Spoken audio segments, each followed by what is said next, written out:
Assalamualaikum students, I am Muhammad Ali Shadeb, I am filling mathematics FSC second year chapter number 1 continue है exercise 1.1 start कर रहे हैं और lecture number 2 है sheet number 1। Question number 1 और 2 हमने previous lecture में देखे थे लेक्चर नंबर 1 में। अब क्वेश्चन नंबर 3 देखते हैं। क्वेश्चन नंबर 3 के 3 पार्ट्स हैं जिसमें से एक मैं आप लोगों को समझा देता हूँ। वो है the area A of a circle as a function of its circumference C. अच्छा, ये टर्म है वो क्या कह रहा है, एक्सप्रेस द फॉलोइंग। इस टर्म को एक्सप्रेस करना है किस तरह से, एरिया को एक्सप्रेस करना है कहाँ पे, of a function of its circumference की फॉर्म में। ओके, समझ आ रहा है, एरिया को सर्कमफेरेंस की फॉर्म में एक्सप्रेस करना है। इसी तरह से उसने तीनों स्टेटमेंट्स दी हुई हैं। अगर आपको ये अच्छे से समझ आ जाती है तो वो तीनों भी आप इजीली कर लेंगे। तो देखते हैं इसका सॉल्यूशन किस तरह से हम एरिया एक्सप्रेस करेंगे। सबसे पहले हम लिखते हैं एरिया, सर्कल की बात हो रही है तो एरिया ऑफ सर्कल होता है, ए से हम डिनोट कर लेते हैं पाई आर स्क्वायर। उसके बाद हम सर्कमफेरेंस लिखते हैं,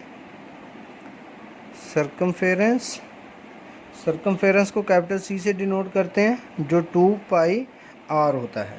ओके, अब ये 2 पाई इस साइड पे डिवाइड हो जाएगा तो c divided by 2 pi equal to r बन जाएगा। ये यहाँ से c, ये 2 पाई इधर डिवाइड हो गया, r यहाँ पे बच गया। इस r की वैल्यू को पुट कर देते हैं एरिया में। Put the value of r in area. Okay, area में r की वैल्यू पुट कर देते हैं तो a equal to pi, r का स्क्वायर है तो यहाँ पे c डिवाइडेड बाई 2 पाई का स्क्वायर हो जाएगा। तो क्या बनेगा, a equal to pi c square divided by 4 pi square. ये पाई इस पाई से कैंसिल हो जाएगा तो एरिया बन जाएगा c square divided by 4 pi. Okay, तो ये हमने क्या कर दिया, एरिया को एक्सप्रेस कर दिया in form of circumference. Okay, तो यही उसने कहा हुआ था। बिल्कुल इजी है, मीन्स आपने एरिया को लिखना है और उसको एक्सप्रेस सर्कमफेरेंस में करने का मतलब कि इस टर्म में यहाँ पे जो रेडियस था ये ना हो, इस टर्म में सर्कमफेरेंस होना चाहिए बस। तो इट्स वेरी इजी। ये मोस्टली एमसीक्यूज भी आ जाता है और शॉर्ट क्वेश्चन तो है ही है, इम्पोर्टेंट है। ओके, नेक्स्ट देखते हैं। क्वेश्चन नंबर 4 है। क्वेश्चन नंबर 4 में वो कहता है find the domain and range and then sketch the graph. तो इसमें जो मुश्किल क्वेश्चन आप लोगों को लगेगा वो एक क्वेश्चन मैं कर देता हूँ। इस पर आपने बहुत ज़्यादा फोकस नहीं करना क्योंकि ग्राफिकल क्वेश्चन ये भावलपुर बोर्ड में बहुत कम आते हैं। फेडरल बोर्ड में आते हैं मगर भावलपुर बोर्ड में बहुत कम आते हैं। तो इस वजह से बस एक बार इसे रिमाइंड कर लें, आपके जहन में हो। ख़ास तौर पे एक्स्ट्रा ब्रिलियंट बच्चे, अगर ब्रिलियंट बच्चे हैं तो आप लोग लाजमी इस तरह के क्वेश्चंस एक बार देख लिया करें ताकि आप लोगों को कहीं पे भी अगर आपके सामने आ जाए तो आपको पता हो किस तरह से सॉल्व करना है। ओके, तो इसकी डोमेन और रेंज हम फैमिलियर हैं थोड़ा सा डोमेन और रेंज से। डोमेन क्या क्या पुट कर सकते हैं और रेंज क्या क्या आंसर आएंगे। ओके, तो डोमेन देखते हैं कि इस फंक्शन में हम क्या क्या वैल्यू पुट कर सकते हैं। ओके, जिससे आंसर आएगा। अनडिफाइन नहीं बनेगा, 0 बाई 0, 1 और 0 इस तरह की टर्म नहीं बनेगी। अनडिफाइन फॉर्म नहीं बननी चाहिए।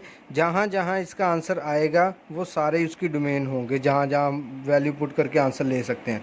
तो इसकी डोमेन है set of real number, mean कि रियल नंबर में से x जो मर्जी पुट करते जाएं इसका आंसर हमेशा ही आएगा। और रेंज क्या है, रेंज है 0 से infinity. What is this mean, 0 से infinity means all positive number. तो हमें पता है कि मॉड हमेशा नेगेटिव को पॉजिटिव कर दिया करता है। तो यहाँ पे जो भी हम x पुट करेंगे इसका आंसर या 0 आ सकता है या 0 से बड़ा आ सकता है, नेगेटिव नंबर कभी भी नहीं आ सकता। तो इसकी रेंज 0 से infinity. Okay, it's very easy. Next देखते हैं। अब हमने ग्राफ बनाना है, डोमेन और रेंज हमने बता दी। यहाँ x लिख लेते हैं, यहाँ g ऑफ x लिख लेते हैं जिसे हम y एक्सिस पे रखेंगे। अब x की कुछ वैल्यूज़ पुट करते हैं। ओके, तो x 0 पुट करेंगे, 1 2 3 4 एंड 5। थोड़ी सी वैल्यूज़ x की अपनी तरफ से हमने ले ली हैं, ये पुट करके देखते हैं। तो जब x यहाँ पे 0 पुट करेंगे तो -3 आएगा, मॉड +3 कर देगा। तो इस तरह से ये आपने एक्स की वैल्यू ये पुट करनी है, जी ऑफ एक्स 1 आ जाएगा, एक्स 3 पुट करेंगे 0 आ जाएगा, 4 पुट करेंगे 1, 5 पुट करेंगे 2। तो इस तरह से ये जी ऑफ एक्स आ गया। अब आपने क्या करना है, इसका एक ग्राफ ड्रॉ करना है। ओके, तो ग्राफ देख लेते हैं किस तरह से बनेगा। जब हम ग्राफ ड्रॉ करेंगे तो इसके ग्राफ में ओके, तो अब हम स्केल यूज़ कर लेते हैं। ये वाई एक्सिस है, ये एक्स एक्सिस है। तो यहाँ पे हम मार्कआउट कर लेते हैं थोड़े से, ये आगे इसके पॉइंट्स। ओके, इस साइड पे भी इसी तरह हम पॉइंट्स मार्कआउट कर लेते हैं, 1 2 3 4 5 6 7। अब देखते हैं, जब ज़ीरो था x तो y की क्या वैल्यू थी, मीन्स जब x ज़ीरो था तो y की वैल्यू 3 थी, मीन्स 1 2 3 ये आ गया। जब x 1 था y की वैल्यू 2 थी, 1 पे 2 थी ये आ गई, 2 पे 1। जब x 2 था तो ये 1 थी ये आ गई। इसके बाद 3 पे 0 ये रही, और फिर 4 पे अगेन 1, 4 पे 1 मीन्स 4x का और 1 y का।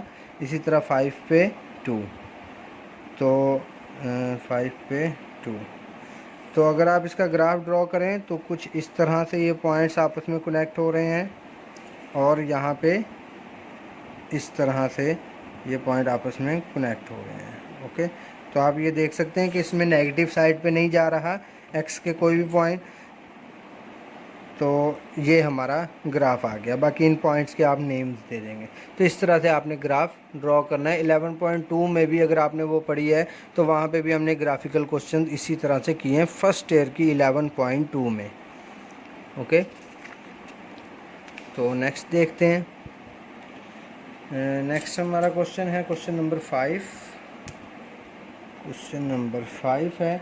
क्वेश्चन नंबर 5 में वो कहता है if f of 2 equal to -3, f of -1 equal to 0, then find a and b, और गिवन है f of x equal to x cube minus a x square plus b x plus 1। Okay, ये हमें given है और A B हमने find करना है, ये वाला ए बी। तो f ऑफ 2 निकालते हैं। f ऑफ 2 का मतलब जहाँ जहाँ x है वहाँ 2 पुट कर दें। 2 की पावर 3 माइनस ए 2 की power 2 plus b 2 plus 1। Okay, तो ये वाली साइड थोड़ी सी सिंप्लीफाई कर लेते हैं। ये आ जाएगा 8 minus 4a plus 2b plus 1, और f ऑफ 2 किसके इक्वल है, -3 के। ओके, अब इस वाली टर्म को सिंप्लीफाई करेंगे, -3 इधर ले जाते हैं, 8 प्लस 1 9, और ये वहाँ जाके प्लस का 3 हो जाएगा। तो ये सारी टर्म में से फिर यहाँ से और बाकी कांस्टेंट टर्म में से 2 कॉमन निकल जाएगा, 0 के नीचे डिवाइड होके। तो एक दो स्टेप्स में यहाँ पे आप लोगों के लिए छोड़ देता हूँ, plus b plus 6 equal to 0। ये इक्वेशन बन जाएगी। मीन यहाँ पे क्या बनेगा, 4a 2b और 12 बन जाएगा। 2 कॉमन निकाल के इधर 2 कॉमन आ जाएगा, 0 के नीचे डिवाइड हो जाएगा, तो ये इक्वेशन बन जाएगी। ओके, नेक्स्ट देखते हैं f ऑफ -1 पुट करते हैं अपनी इस गिवन इक्वेशन में। -1 का क्यूब माइनस a -1 का स्क्वायर प्लस b -1 प्लस 1। ये -1 और 2 हमें यहाँ पे दिया हुआ है उसने कि आपने 2 पुट करना है और -1 पुट करना है। तो -1 वाला पुट किया हमने, तो ये वाली टर्म क्या बन जाएगी, ये वैल्यू है 0, एंड अगर इसे सिंप्लीफाई करेंगे तो ये माइनस का 1 हो जाएगा, ये टर्म प्लस माइनस ए बन जाएगी, और ये माइनस बी बन जाएगी प्लस का 1। -1 प्लस 1 कैंसिल होगा तो माइनस ए माइनस बी बचेगा। तो अब हम क्या करते हैं, इसको इक्वेशन 1 नेम दे देते हैं, इसको 2 नेम दे देते हैं। मीन सिंपल है, ए और बी दो इक्वेशन में गिवन है, तो किस तरह से फाइंड आउट करेंगे, by using equation 1 and equation 2। Add या सब्ट्रैक्ट कर सकते हैं। 2a plus b plus 6 equal to 0, minus a minus b equal to 0। ये कैंसिल आउट हो गए, तो a की वैल्यू आ गई 2 एंड b की वैल्यू आ गई -2। ओके, यहाँ से आप -3 निकाल लेंगे, 6 आ जाएगा, और उसे सिंप्लीफाई करके a की वैल्यू इस इक्वेशन में पुट कर लें तो b -2 आ जाएगा। ओके, पुट इन इक्वेशन 2 करके, जब a की वैल्यू पुट इन इक्वेशन 2 करेंगे तो बी की वैल्यू -2 आ जाएगी। तो ये क्वेश्चन आप कर लेंगे, उम्मीद है, ये बिल्कुल भी मुश्किल नहीं है क्योंकि बिल्कुल बेसिक सी टर्म्स हैं, तो इस वजह से मैं थोड़ा सा यहाँ पे स्पीड अप हूँ ताकि हम इसे जल्दी से कवर कर लें। ओके, क्वेश्चन नंबर 6 देखते हैं। क्वेश्चन नंबर 6 में मैं आपको क्वेश्चन उसका रीड कर देता हूँ। वो कह रहा है a stone fall from a height of 60 metre on the ground of the height h after x second is approximately given by, height उसकी दी हुई है। वो कह रहा है कि 60 मीटर हाइट से एक पत्थर को गिराया जाता है। उस पत्थर की हाइट h से डिनोट की हुई है और x उसका टाइम शो कर रहा है, कितने सेकंड के बाद वो कहाँ पे किस हाइट पे होगा, ये चीज़ें हमसे वो पूछ रहा है। तो हाइट उसने दी हुई है, क्वेश्चन नंबर 6 है, गिवन है हाइट h ऑफ x, उसने खुद ही उसका फार्मूला बताया हुआ है 40 - 10x के। ओके, तो इसका बी पार्ट मैं आपको करके बता देता हूँ, बाकी सारे पार्ट्स आप लोगों को समझ आ जाएंगे इजीली। x = 1.5 सेकेंड, उसने कहा 1.5 सेकेंड पे क्या हाइट होगी, तो h ऑफ 1.5 निकाल लेते हैं। 40 - 10 1.5 का स्केयर क्या बन जाएगा, 40 - 10 2.25, 40 - 28.9, तो हाइट 1.5 पे बन जाएगी 11.1 मीटर। ओके, मीन्स 1.5 सेकेंड के बाद, 1.5 सेकेंड के बाद वो 11.1 मीटर उसकी हाइट रह जाएगी। तो बस इट्स वेरी इजी, इस तरह से आपने सारी चीज़ें बता देनी है। जहाँ पे वो कह रहा है कि वो ग्राउंड को टच कर जाता है, इसका 3rd या 4th पार्ट है, तो वहाँ पे h हाइट 0 हो जाएगी, तो वहाँ x निकालना है आपने। It's very simple. Okay, question number 7 की तरफ मूव करते हैं। क्वेश्चन नंबर 7 है show that the parametric equation represent the equation of parabola. Okay, ये पैरामीट्रिक इक्वेशन भी पहले आपने डिफाइंस में पढ़ी हुई है, मैं आपको एक बार यहाँ पे लिख देता हूँ। ये पैरामीट्रिक इक्वेशन उसने खुद दी हुई हैं और उसने कहा है कि ये पैरामीट्रिक इक्वेशन रिप्रेजेंट करती हैं इक्वेशन ऑफ पैराबोला, वो भी गिवन है y = 4ax। हमने ये चीज़ रिप्रेजेंट करके दिखानी है। तो बिल्कुल इजी है सॉल्यूशन, ये पूरी एक्सरसाइज बहुत ही इजी है। आप लोग एक बार प्रैक्टिस करेंगे तो आप लोगों को पूरा साल नहीं भूलेगा इंशाल्लाह। ओके, तो अब हम क्या करते हैं, ये इक्वेशन 1 बन गई, ये इक्वेशन 2 बन गई। बाय यूजिंग इक्वेशन 2 हम t की वैल्यू निकाल लेते हैं, y/2a = t, put value of t in equation 1। Okay, t की वैल्यू हम इक्वेशन 1 में पुट करते हैं, तो ये इक्वेशन 1 है। x = a, t की जगह पे y/2a और इसका स्क्वायर आ गया। नेक्स्ट देखते हैं कैसे करेंगे। x = a, y² / 4a², a से a कैंसिल हो गया, 4a इधर मल्टीप्लाई हो जाएगा तो क्या बचेगा, y² = 4ax। तो यही वो रिक्वायर्ड पैरामीट्रिक इक्वेशन थी जो उसने हमें कहा हुआ था बनाने के लिए। ओके, इसका एक पार्ट और 3rd पार्ट भी करवा देता हूँ क्वेश्चन नंबर 7 का। क्वेश्चन नंबर 7 का वो है x = a secant theta, y = b tan theta. ये तो टर्म्स गिवन दी हुई हैं और उसने कहा है कि हाइपरबोला बनाना है, पैरामीट्रिक इक्वेशन बनानी है हाइपरबोला की, तो वो इक्वेशन भी उसने गिवन दी हुई है। ये इक्वेशन है =1। ओके, तो ये इक्वेशन हमने बनानी है। सॉल्यूशन की तरफ चलते हैं। ओके, पहले देखते हैं हमें क्या गिवन है। a secant theta equation 1, y = b tan theta equation 2। अब हम क्या करेंगे, यहाँ पे क्योंकि x/a है तो ये वाली a टर्म यहाँ डिवाइड कर देंगे, x/a = secant थीटा बन गया। यहाँ पे भी y/b = tan थीटा बन गया। ओके, तो अब हम क्या करेंगे, इन दोनों इक्वेशंस का स्क्वायर ले लेते हैं, taking square on both side, तो x² / a² = secant² theta, y² / b², यहाँ पे सेपरेशन कर देते हैं, tan² थीटा ओके, अब इन दोनों इक्वेशन को सब्ट्रैक्ट दी अबव इक्वेशंस। तो जब इन्हें सब्ट्रैक्ट करेंगे तो लेफ्ट हैंड साइड से सब्ट्रैक्ट हो जाएगी और राइट हैंड साइड से सब्ट्रैक्ट हो जाएगी। सीकेंड square theta minus tan square theta. Okay, तो क्या इस टर्म को इस तरह से लिख सकता हूँ, minus y square over b square equal to 1, because we know that secant square theta equal to 1 plus tan square theta होता है। बेसिक आइडेंटिटी है, फंडामेंटल आइडेंटिटी, तो उसे हमने यूज़ किया। टेन इधर आ गया, secant square minus tan square 1 के इक्वल होता है, तो ये टर्म 1 बन गई। तो हमारा आंसर आ गया जो रिक्वायर्ड उसने हमसे पूछी हुई थी इक्वेशन हाइपरबोला की, तो वो हमने फाइंड कर ली। ओके, एक बार इसे बाई हैंड करके देखिएगा तो ये आपको बहुत ही ईजी लगेंगे क्वेश्चंस। अब हम नेक्स्ट क्वेश्चन की तरफ चलते हैं। Question number 8।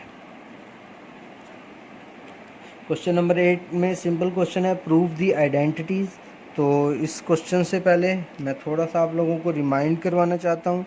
Sign hyperbolic x का फार्मूला ई की पावर एक्स माइनस ई की power minus x divided by 2, cos hyperbolic x e की पावर एक्स प्लस ई की power minus x divided by 2, tan hyperbolic x e की power x minus e की power minus x e की power x plus e की power minus x.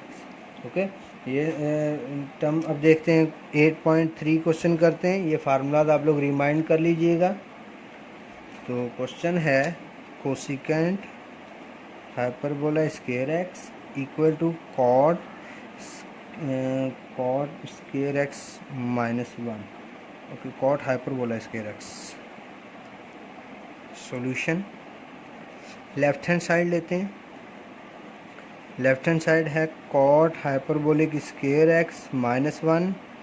Cot का formula यहाँ पे put कर देते हैं। ये 10 है, इसको उल्टाएंगे तो कॉट का बन जाएगा, मीन्स ई की पावर एक्स प्लस ई की पावर माइनस एक्स ई की पावर एक्स माइनस ई की पावर माइनस एक्स। ये कॉट हाइपरबोला हो गया, इसका स्क्वायर और माइनस 1। ऊपर नीचे स्क्वायर अलग अलग कर देते हैं। ई की पावर एक्स प्लस ई की पावर माइनस एक्स का स्क्वायर, ई की पावर एक्स माइनस ई की पावर माइनस एक्स का स्क्वायर एंड माइनस 1। ओके, तो अब नेक्स्ट देखते हैं। शीट नंबर 7 है। ओके, ऊपर वाली टर्म का स्क्वायर ओपन करते हैं। ई की पावर 2x ये ए स्क्वायर बन गया, बी स्क्वायर प्लस 2ab, और नीचे वाली टर्म से हम डायरेक्ट एलसीएम ले लेते हैं, एक स्टेप शॉर्ट हो जाएगा।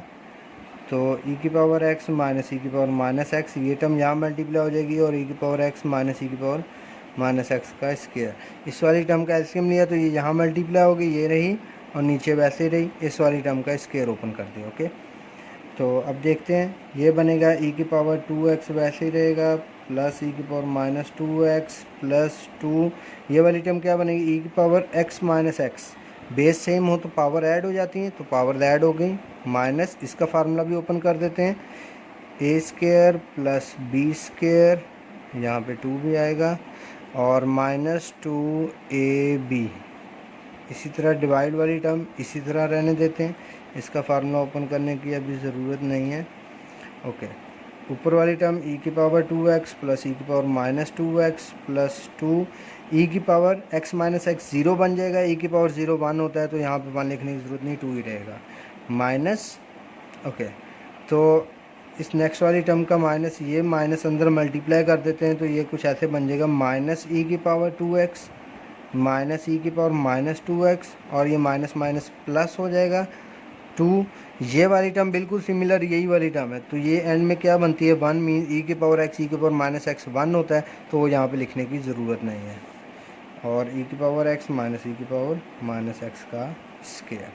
ओके, तो अब देखते हैं कौन सी टर्म कैंसिल आउट हो रही हैं। ये दोनों टर्म्स कैंसिल हो गई, ऊपर बचा 4, नीचे बचा ई की पावर एक्स माइनस ई की पावर माइनस एक्स का स्क्वायर। इसको इस तरह से लिखा जा सकता है, 2 ओवर ई की पावर एक्स माइनस ई की पावर माइनस एक्स का होल स्क्वायर, क्योंकि इसको 2 का स्क्वायर लिख सकते हैं, दोनों स्क्वायर होल में लिख सकते हैं। अब ये टर्म क्या बन गई, ये term cosecant hyperbolic square x का फार्मूला है। ओके, तो साइन का होता है e की पावर एक्स माइनस ई की power minus x divided by 2, तो उसे उल्टाएंगे तो ये बन गया, ये कोसिकेंड हाइपरबोलिक स्केयर एक्स हो गया। तो यही हमारी राइट हैंड साइड है। तो प्रूव हो गया left hand side equal to right hand side. Okay,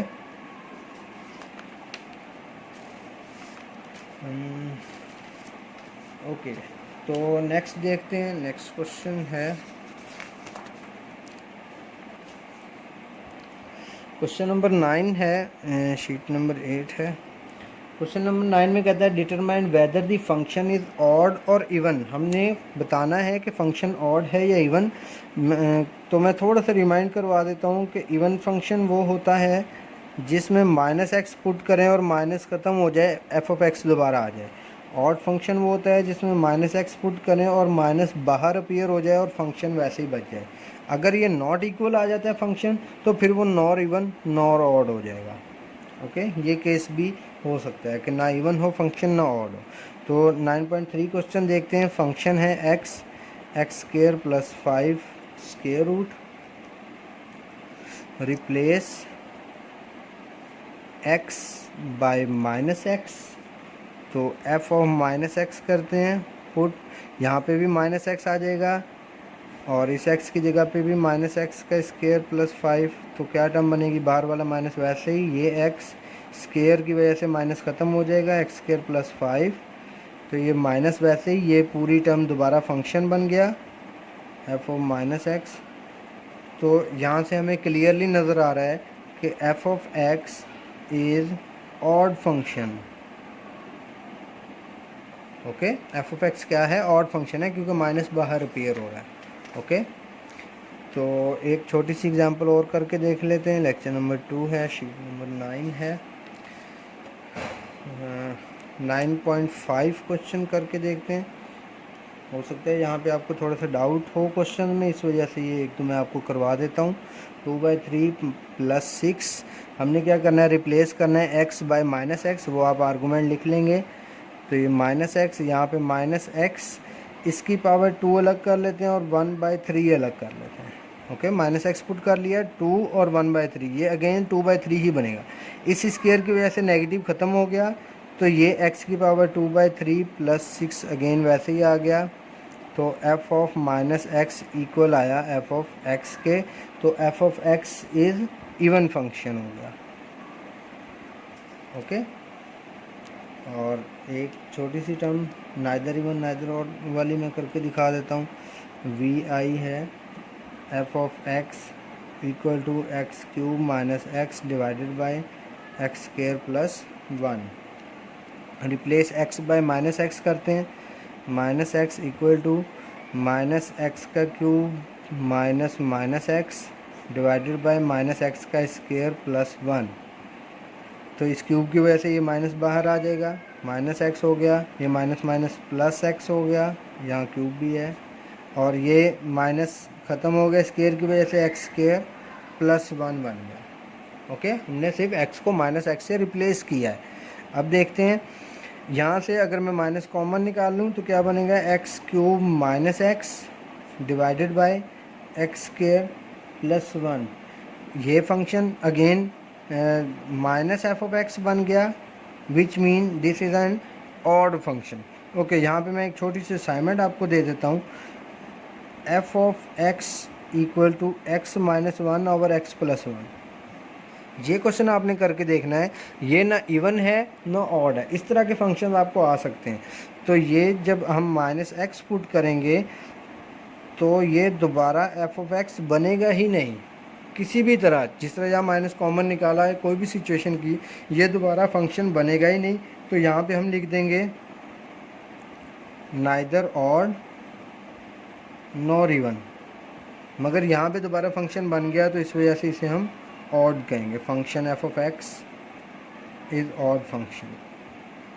okay, यहाँ पे एफ ऑफ माइनस एक्स।